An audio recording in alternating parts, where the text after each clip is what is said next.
Welcome back, everyone, to the deep dive. Great to be here. So today we're really digging into something fascinating. Territory covering destiny, purpose, even spiritual architecture, you could say. Mm-hmm. The source material you shared is, well, it's just the title of a book, but wow, does it raise some huge questions. It really does. Just the title alone sets up a whole universe of ideas. Exactly. We're looking at the framework presented by Your Soul Has a Plan.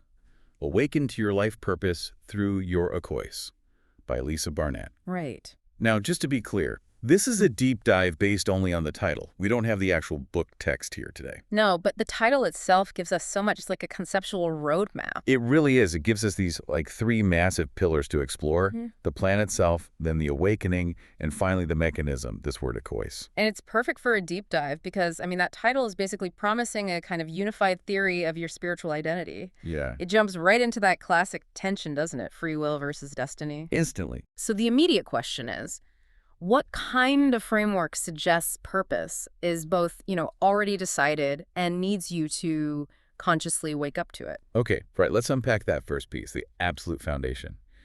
Your soul has a plan. Mm-hmm. That's such a definitive statement. It really pushes back against a lot of modern thinking. The idea that purpose is just a blank slate we fill in ourselves. Totally. Existentialism 101 is kind of out the window here. So what does it really mean for you listening, when a framework says purpose is inherent, like it was designed, maybe installed before you even arrived? Well, the immediate implication is structure and profound meaning, potentially. Right. If there is a plan, the whole story of your life changes, doesn't it? Yeah. Suddenly, challenges aren't just random bad luck or personal failing. Well, it could be part of the design. They could be requirements, maybe even prerequisites for fulfilling that design. It offers this really powerful narrative lens for looking at your own life. That makes sense. It sounds comforting in a way.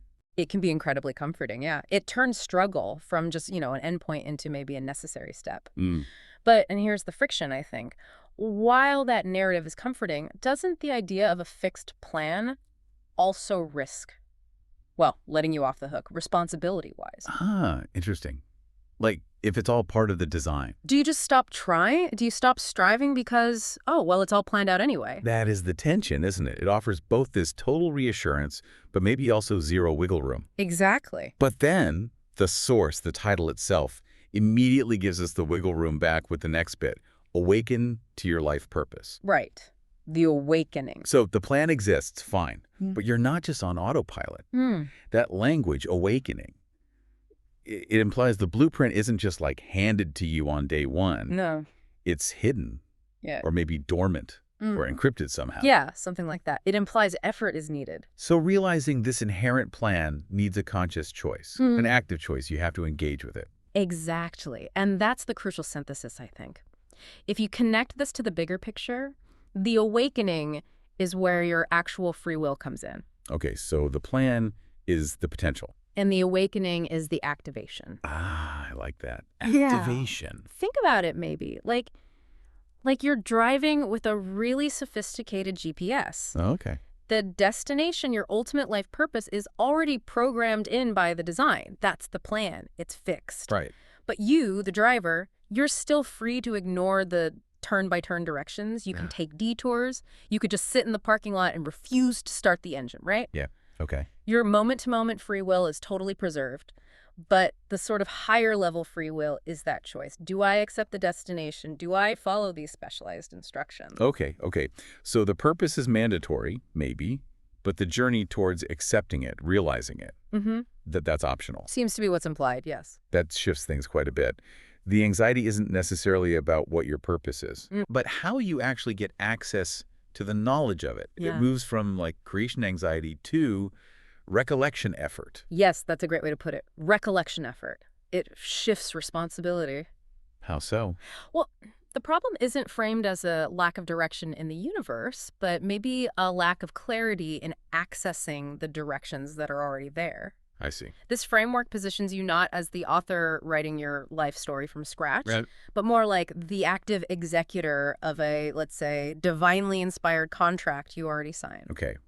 Which leads us straight to the most unique part of the title, the really specific bit, the mechanism for how this recollection happens through Your Achilles. The Achilles. Now, again, we have to acknowledge the author, Lisa Barnett.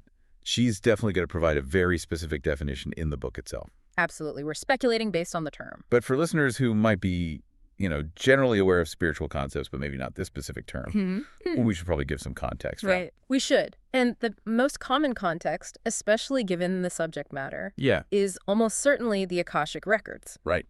That's what springs to mind. So if we look at that term in its usual metaphysical sense, the Akashic records are generally understood as this kind of universal energetic library. A library? Yeah, like a cosmic database. It's thought to hold everything, all knowledge, events, experiences, thoughts, even feelings from the entire history of every single soul and the cosmos itself. Wow. Okay, that's big. It's huge. And this is key. If that's what Akashic refers to, the title is suggesting your plan isn't just some abstract idea about the future. It's a record. It's a record that already exists. It connects your soul's history, your past knowledge, directly to your current purpose. So the plan isn't just predetermined, it's also personalized based on data. Yeah. Your soul's accumulated data. Potentially, yes. Yeah. Based on your past experiences, choices, learnings across lifetimes, perhaps. That's fascinating. So if the plan is documented in the Akashic, then the method the book must describe involves what? Specific tools or techniques, like getting a library card or knowing the right Dewey Decimal System. Huh.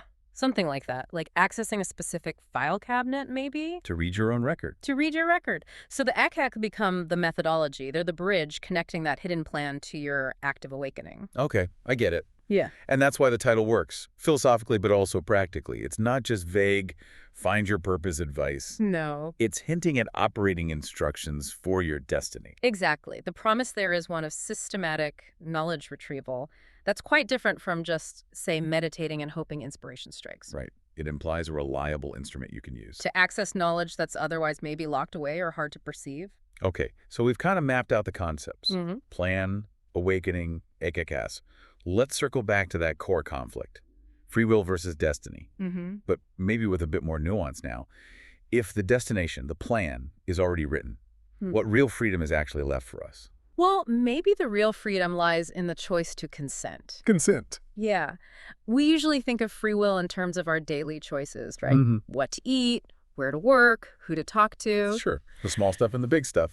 But in this kind of framework, perhaps the most critical free will choice is much bigger, is whether or not you will consciously surrender to and then actively pursue the inherent design laid out for you. Surrender to the plan. And pursue it. That creates a real psychological challenge, doesn't it? How so? Well, if you believe your soul has a plan and then you hit profound difficulty, lose a job you love, face a scary health crisis. Yeah. You're faced with a fundamental choice. Do I fight this? Do I see this experience as just a mistake, something terribly wrong? Or do I try to awaken to its necessary role within the larger architecture of my plan? That acceptance. That's the real free will exercise. In this model, maybe that acceptance is the ultimate exercise of higher level free will, choosing alignment over resistance. Wow. That actually makes the plan sound much harder to live up to in some ways. It could be. It's one thing to believe in a destined happy path when everything's going smoothly, right? When it matches what we want anyway, comfort, ease. Of course. But if the plan involves real struggle or sacrifice, then that awakening demands immense courage. It does. It means choosing the soul's path, potentially, over the ego's immediate comfort or desires. Precisely. And it also implies, theoretically, you could fail the plan. Fail it? How? Well, if the awakening requires sustained effort, conscious choice, accessing the Akashic, whatever the method is, and you choose to just stay dormant, to ignore the nudges, ignore the difficulties that are maybe trying to point you somewhere. Then you're freely choosing not to fulfill it. You're freely choosing to miss your predetermined purpose. The plan might exist, but the actual execution seems to rely entirely on your participation. The plan needs an executor. Exactly. Yeah. So the critical thinking this source prompts is really an evaluation of maybe self-sabotage versus self-realization. The source essentially seems to suggest that challenges aren't roadblocks, they're data points. Data points pushing you towards realizing the plan. But you have the agency, the free will, to misinterpret that data or just ignore the guidance that's supposedly recorded in your Akashic. So it's a really robust model, actually. It manages to integrate both destiny, the plan, and agency, the awakening. Yes, it finds a way to hold both. They're intertwined, and the Akaza seem to be the thread connecting them. Okay, so summing up where we've landed just from this title, we've established the source material seems to propose a structured, knowable life purpose, the plan. Right, a pre-existing design. And this plan is supposedly accessible through a specific method involving these Akazers. Correct. That's the implied pathway to knowledge. So the essential takeaway for you, the listener, thinking about this, is that this framework really challenges that common idea that you have to somehow manufacture purpose from scratch. Yes. It suggests purpose is more like something you unearth. You discover it. It encourages a shift, maybe, from the anxiety of creating meaning. Right. To the diligence needed for receiving or uncovering hidden knowledge that's already yours. Well put. The effort this model implies shouldn't be focused on inventing your destiny, But developing the skills, perhaps the sensitivity or the methods needed to read the map that already exists. okay, and that brings us back to the psychological weight of it all.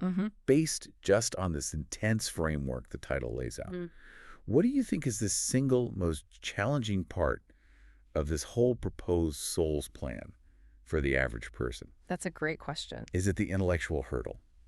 You know, just accepting the very idea that a divine or pre-existing plan exists at all, which means letting go of some sense of ultimate personal control. That's definitely a big hurdle for many, the philosophical leap. Or is it the operational hurdle, the effort-based challenge of actively choosing to awaken, especially when that plan might force you into profound, difficult personal transformation? I suspect that one requires maybe far more bravery day to day.